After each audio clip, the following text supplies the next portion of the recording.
Hello everyone, welcome back to my channel ginger and garlic.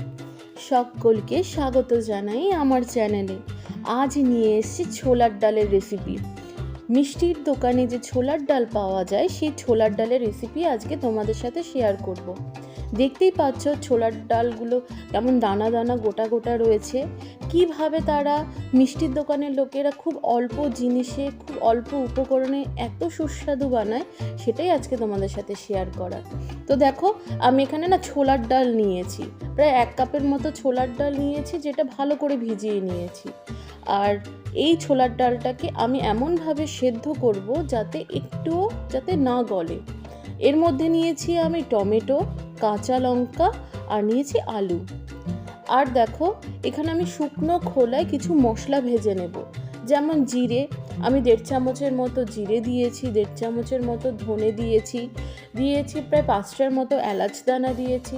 এলাচ দানা দিলে গন্ধটা খুব ভালো আসে, সেই জন্য এলাচ দানা দেওয়া। দিয়েছি দারচিনি আর দিয়েছি লবঙ্গ। এগুলো শুকনো খোলায় ভালো করে টেলে নেব।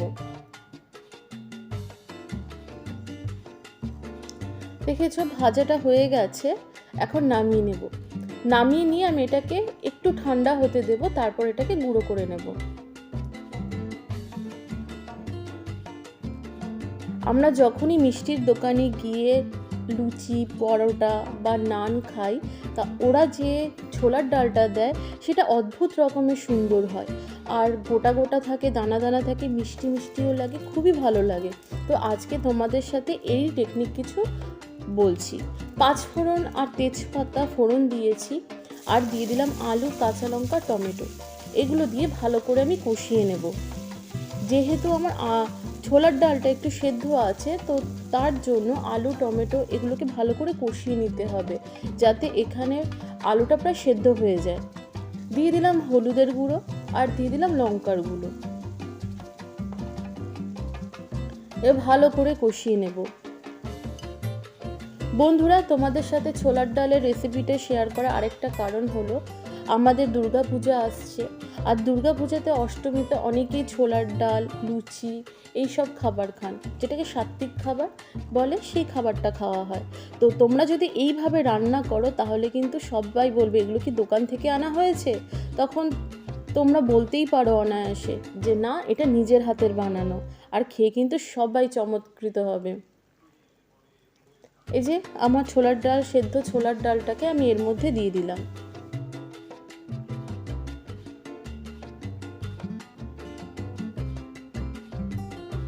ভালো করে কষিয়ে নিতে হবে।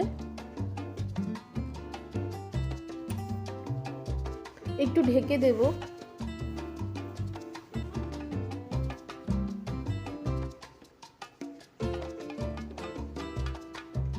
দেখতে পাচ্ছ বন্ধুরা, পুরো সব জল টেনে নিয়েছে।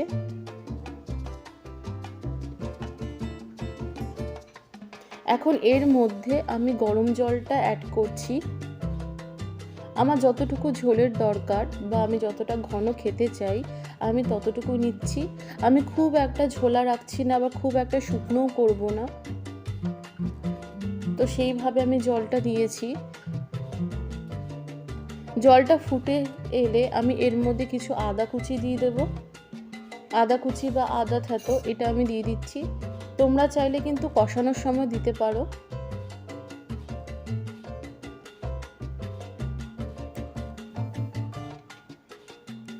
ডালটা অনেকটা হয়ে এসছে।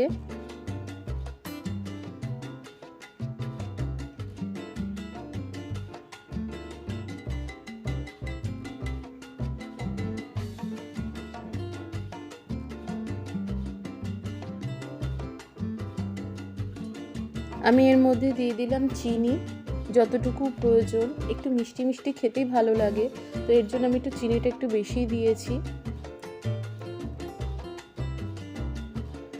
ছোলার ডালটা ঘন হয়ে এসছে।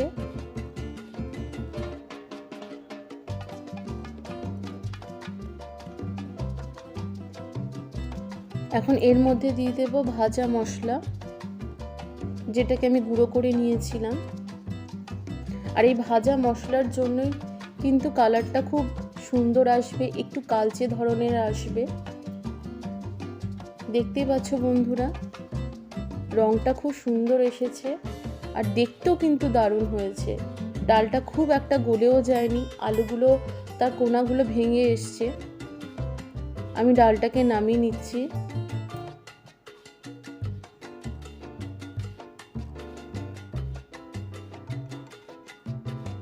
এই যে ছোলার ডাল একদমই রেডি। তো বন্ধুরা, যদি আমার এই রেসিপিটি ভালো লেগে থাকে তাহলে প্লিজ একটা লাইক, কমেন্ট, শেয়ার আর সাবস্ক্রাইব।